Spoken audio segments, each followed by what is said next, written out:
Here at home, there's an urgent need for blood donations that can help save thousands of San Antonians beat the coronavirus. Erica Zucco live at the South Texas Blood and Tissue Center this morning. And Erica, they're looking for a very specific donation right now.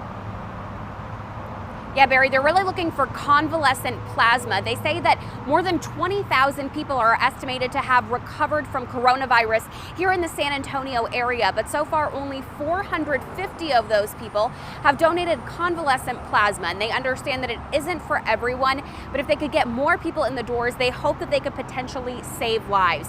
The South Texas Blood and Tissue Center says that a recent study showed that donations of convalescent plasma and transfusing plasma from a coronavirus survivor with enough antibodies helped around 3/4 of the patients who got it. It says with an increase in coronavirus hospitalizations, demand for convalescent plasma increased more than 10 times from about 5 orders a day to 50 or more. They've had what they call super donors making multiple donations, but they say the concentration of antibodies tends to go down each time, so they need more donors.